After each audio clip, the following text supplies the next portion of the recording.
Welcome to India's largest learning platform Unacademy. सफलता batch start हुआ है। अभी रिसेंट में अनअकैडमी ने कुछ बैचेज स्टार्ट किए हैं। अगर आप एसएससी सीजीएल और सीएचएसएल की तैयारी कर रहे हैं तो ये बैच स्टार्ट हुआ है 1 सितंबर से। ये टॉप एजुकेटर्स के बैचेज हैं जिसमें आपको क्लासेस प्रोवाइड की जाएंगी और इसके लिए आपको प्लस सब्सक्रिप्शन लेना होगा। प्लस सब्सक्रिप्शन कैसे लेना है और क्या ऑफर्स हैं, क्या फीस है, ये मैं आगे आपको बताऊंगी। कुछ बैचेस और हैं। वाईफाई लक्ष्य, अगर आप मेंस की तैयारी कर रहे हैं, सीजीएल मेंस के लिए है बेसिकली ये। जिन भी लोगों का अभी पेपर चल रहा था उनका अगर प्री में हो गया है, उनके मार्क्स अच्छे आ रहे हैं तो आई थिंक उन्हें अब अपनी मेंस की तैयारी शुरू कर देनी चाहिए और उसके लिए आपको प्रॉपर गाइडेंस की ज़रूरत है। और इसी के लिए आपका ये वाईफाई लक्ष्य सीजीएल मेंस का बैच स्टार्ट हुआ है। कब? 1 सितंबर से। और इसमें पार्टिसिपेट करने के लिए भी आपको प्लस सब्सक्रिप्शंस लेने होंगे। ये फीचर आज का डाउट बाय अनअकैडमी, ये स्पेशली लर्नर्स के लिए है। जो सब्सक्राइब लर्नर्स हैं उनके लिए बेसिकली ये स्टार्ट हुआ है। जिन्होंने अब तक अनअकैडमी का लेटेस्ट वर्जन डाउनलोड नहीं किया है वो जाइए और अनअकैडमी ऐप का लेटेस्ट वर्जन डाउनलोड करिए। वहाँ आप देखेंगे सबसे पहले आप इसका यूज़ कैसे करेंगे। आप होम स्क्रीन पे जाएंगे, वहाँ डाउट एंड सॉल्यूशन ऑप्शन पे जाएंगे और आस्क अ डाउट ये ऑप्शन चूज करेंगे। आप देखेंगे कि वहाँ पे आपको फोटो, अपनी पिक्चर, क्वेश्चन की पिक्चर अपलोड करने के लिए आएगा। तो आप पिक्चर क्लिक करेंगे, उसे क्रॉप करेंगे और अपनी फोटो अपलोड करेंगे। आप देखेंगे कि आपके प्रॉब्लम का, आपके क्वेश्चन का सॉल्यूशन आपको कुछ ही घंटों में वीडियो लेक्चर के साथ साझा किया जाएगा, जो आपके लिए बहुत बेनिफिशियल होने वाला है। तो ये फीचर आपके लिए है, आप इसका पूरा लाभ उठाइए। अगर आप चाहते हैं कि आपके सारे डाउट्स क्लियर हों और आप इसका फ़ायदा उठा सकें तो आपको ये बहुत बहुत बहुत बेनिफिशियल साबित होने वाला है और आपको इसका लाभ उठाना चाहिए। और बहुत इजी है, मैंने बताया है कि आप होम स्क्रीन पे जाएंगे, डाउट एंड सॉल्यूशन ऑप्शन पे क्लिक करेंगे, वहाँ आस्क अ डाउट ऑप्शन आएगा, वहाँ पे आप अपनी फ़ोटो अपलोड करेंगे, क्रॉप करके अपने पिक्चर को अपलोड करेंगे और आप पाएंगे कि आपको सॉल्यूशन कुछ ही घंटों में वीडियो के साथ मिल जाएगा। और यहाँ कोई बाउंडेशन नहीं है, एक लर्नर कितनी भी बार अपने क्वेश्चंस पूछ सकता है, उसका कोई बाउंडेशन नहीं है। और आपको जो आंसर्स प्रोवाइड किए जाएंगे, जो वीडियो आपको मिलेगी वो हिंदी इंग्लिश दोनों में मिलेगी। तो ये फीचर आपके लिए बहुत बेनिफिशियल साबित होने वाला है। अभी आपने देखा कि प्लस सब्सक्रिप्शन की बात की मैंने, तो जो बैचेज स्टार्ट हुए हैं, सफलता बैच और वाईफाई लक्ष्य, इनमें एडमिशन लेने के लिए क्या करना होगा आपको कि अनअकैडमी ऐप अभी ऑफर्स चल रहे हैं। ये 1 ईयर का सब्सक्रिप्शन लेते हैं तो 3 मंथ, 2 ईयर का लेते हैं तो 6 मंथ और फीस बहुत ही कम है। अगर आपने अब तक नहीं लिया है तो आपके लिए बहुत सुनहरा मौका है, आप ले सकते हैं। और अगर आपको एक्स्ट्रा डिस्काउंट चाहिए तो आप मेरा कोड SAA10, ये मेरा कोड यूज़ कर सकते हैं। ये वही कोड है SAA10, आप ये कोड बिल्कुल यूज़ कर सकते हैं सब्सक्रिप्शन के लिए। ओके, अब आएंगे टॉपिक पे। ये आपको पिक्चर दिख रही होगी इलाहाबाद हाई कोर्ट की। किसकी? इलाहाबाद हाई कोर्ट की पिक्चर है। क्यों है?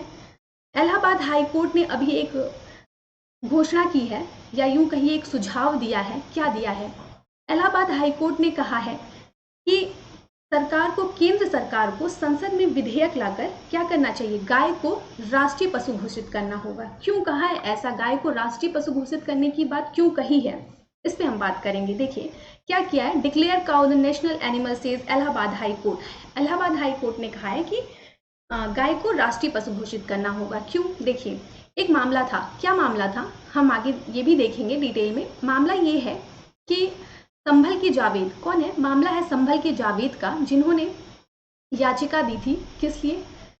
उन्होंने, उनके ऊपर क्या आरोप है? उनके ऊपर आरोप था कि उन्होंने खिलेंद्र सिंह की जो गाय है उसे चुराकर जंगल में ले जाके उसे काटते हुए उन्हें देखा गया और उसका मांस वो इकट्ठा कर रहे थे। ऐसा जो शिकायत करता है उन्होंने अपने शिकायत में कहा है, ऐसा उन्होंने कहा है। ठीक है, फाइन।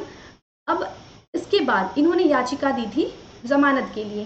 तो इलाहाबाद हाई कोर्ट के जो न्यायमूर्ति हैं शेखर कुमार यादव, कौन है? शेखर कुमार यादव जी ने इस मामले में संभल की जावेद की जमानत अर्जी को खारिज कर दिया है। उन्होंने पूरी तरीके से इसे खारिज कर दिया है। उन्होंने बोला है कि इसमें आपको जमानत नहीं मिलेगी। हाई कोर्ट ने कहा है, क्या कहना है कि गौ मांस खाना किसी का मौलिक अधिकार नहीं है, ये फंडामेंटल राइट नहीं है। क्या नहीं है? ये फंडामेंटल राइट नहीं है। क्या कहना है? फंडामेंटल राइट नहीं है। जीव के स्वाद के लिए किसी का जीवन नहीं छीना जा सकता, ऐसा कहना है हाई कोर्ट का। हाई कोर्ट ने कहा है कि जो बूढ़ी गाय है, जो लोग सोचते हैं कि इंसान बूढ़ा हो जाता है, बेकार हो जाता है, बस अब उसकी कोई ज़रूरत नहीं है, घर में है तो बेड पे पड़ा है, और गाय बूढ़ी हो गई है तो चलो अब इसे मारो, इसका मांस का यूज़ करो। ऐसा नहीं है। बूढ़ी गाय भी जो है वो कृषि के लिए उपयोगी है, ये कृषि का ऋण है। अगर एग्रीकल्चर की बात करें तो ये उसमें बहुत हेल्पफुल है गाय। ओके, अब देखिए हाई कोर्ट ने क्या बोला है। हाई कोर्ट ने बोला है कि वैदिक पौराणिक सांस्कृतिक व सामाजिक उपयोगिता को देखते हुए गाय को राष्ट्रीय पशु घोषित करने का सुझाव दिया है। किसने? हाई कोर्ट ने, इलाहाबाद हाई कोर्ट ने राष्ट्रीय पशु घोषित करने का सुझाव दिया है। आइए देखेंगे। देखिए इन्होंने क्या बोला है, गाय को राष्ट्रीय पशु घोषित कर दीजिए और गौ सुरक्षा को हिंदुओं का मौलिक अधिकार घोषित करें। मतलब गौ की सुरक्षा करना, काउ प्रोटेक्शन को मौलिक अधिकार, फंडामेंटल राइट घोषित कर देना चाहिए, ऐसा कहना है हाई कोर्ट का।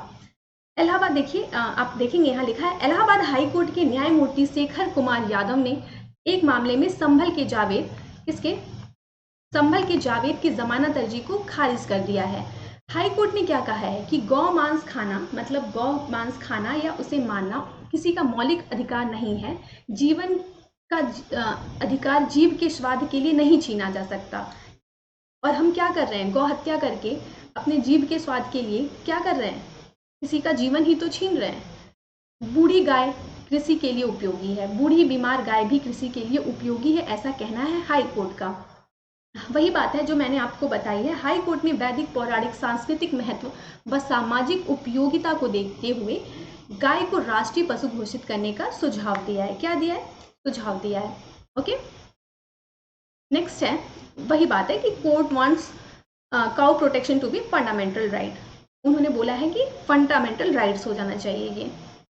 अब देखेंगे कि 24 राज्यों में गौवध, हमारे 29 राज्यों में से 24 राज्यों में गौवध जो है वो प्रतिबंधित है, रोक है, वहां पे गौ हत्या नहीं की जा सकती। कहते हैं कि एक गाय जीवन काल में, अपने संपूर्ण जीवन काल में 410 से 440 लोगों का भोजन जुटाती है। मतलब वो 410 से 440 लोगों की हेल्प करती है। जबकि गौ मांस में जब हम किसी एक गाय को मार देते हैं और वो उसका जो गौ मांस होता है वो 80 लोगों का पेट भरता है। तो ज्यादा उपयोगी कौन सा हुआ, एक जीवित गाय हुई या एक मृत्यु गाय? ऑब्वियस है एक जीवित गाय, क्योंकि वो 410 से 440 लोगों का भोजन जुटा रही है। तो ये कहना है किसका? इलाहाबाद हाई कोर्ट का। कि और संविधान में भी गायों के संरक्षण की बात की गई है, उस पर बल दिया गया है। तो इन सारी बातों का बेस बनाते हुए इलाहाबाद हाई कोर्ट ने ये बात कही है। कई मुस्लिम व हिंदू राजाओं ने गोवध पर रोक लगाई थी। अगर हम जाके पुराने समय में देखें तो क्या था, कई मुस्लिम व हिंदू राजाओं ने भी गौवध पर रोक लगाया था। बात करें अगर महाराजा रणजीत सिंह की, तो उन्होंने गौ हत्या पर मृत्यु दंड देने का, उन्होंने तो ये बोला था कि अगर कोई गौ हत्या करता है तो उसे मृत्यु दंड दिया जाना चाहिए। क्या दिया जाना चाहिए? मृत्यु दंड की बात कही थी। और रसखान ने कहा था, उन्हें जन्म मिले तो नंद के गायों के बीच मिले। ये रसखान जी की वर्डिक्ट है कि उन्हें जन्म मिले, क्या था, हाँ, रसखान ने कहा था उन्हें जन्म मिले तो नंद के गायों के बीच मिले। मतलब वो नंद जी के जो गायों के बीच पलना चाहते थे। गाय की चर्बी को लेकर मंगल पांडे ने क्रांति की थी। सबको पता है कि जो ये मंगल पांडे जी थे, इन्होंने बेसिकली जो क्रांति शुरुआत हुई थी वो किससे हुई थी? गाय की चर्बी का कारतूस यूज हुआ था, उसे लेकर हुई थी। इलाहाबाद हाई कोर्ट ने केंद्र सरकार को संसद में विधेयक लाकर गाय को राष्ट्रीय पशु घोषित करने की बात कही है। क्या बोला है? उन्होंने सुझाव दिया है कि केंद्र को संसद में विधेयक लाकर, केंद्र सरकार को विधेयक लाकर राष्ट्रीय पशु घोषित करना होगा। किसको? गाय को। तो ये सारी बातें थी। बात करें अगर इलाहाबाद हाई कोर्ट की, तो इलाहाबाद हाई कोर्ट के जो न्यायमूर्ति हैं, कौन? शेखर कुमार यादव जी। इन्होंने बेसिकली क्या किया है, जावेद जी हैं, जिन्होंने ये याचिका दी थी, उनकी याचिका को, जमानत अर्जी को पूरी तरीके से खारिज कर दिया है। क्या बोला है कि हाई कोर्ट ने कहा है कि गौमांस खाना किसी का मौलिक अधिकार नहीं है, जीवन का अधिकार जीव के स्वाद के लिए नहीं छीना जा सकता। ये सारी बातें हैं किसकी? इलाहाबाद हाई कोर्ट की। तो ये अभी करंट में आप देख सकते हैं, बहुत इंपॉर्टेंट है आपके लिए। तो आपको पता होना चाहिए कि ये क्या चल रहा है। और ये जो फंडामेंटल राइट की बात की जा रही है, ये हम सबको ध्यान रखना होगा, हमें, आपको, सबको। तो आई होप आपको क्लास अच्छी लगी हो। अगर आपको क्लास अच्छी लगी है तो आप वीडियो को लाइक करिए, शेयर करिए और फ्रेंड्स के साथ बिल्कुल ज़्यादा से ज़्यादा शेयर करिए और चैनल को सब्सक्राइब करिए। Let's crack it. Bye bye.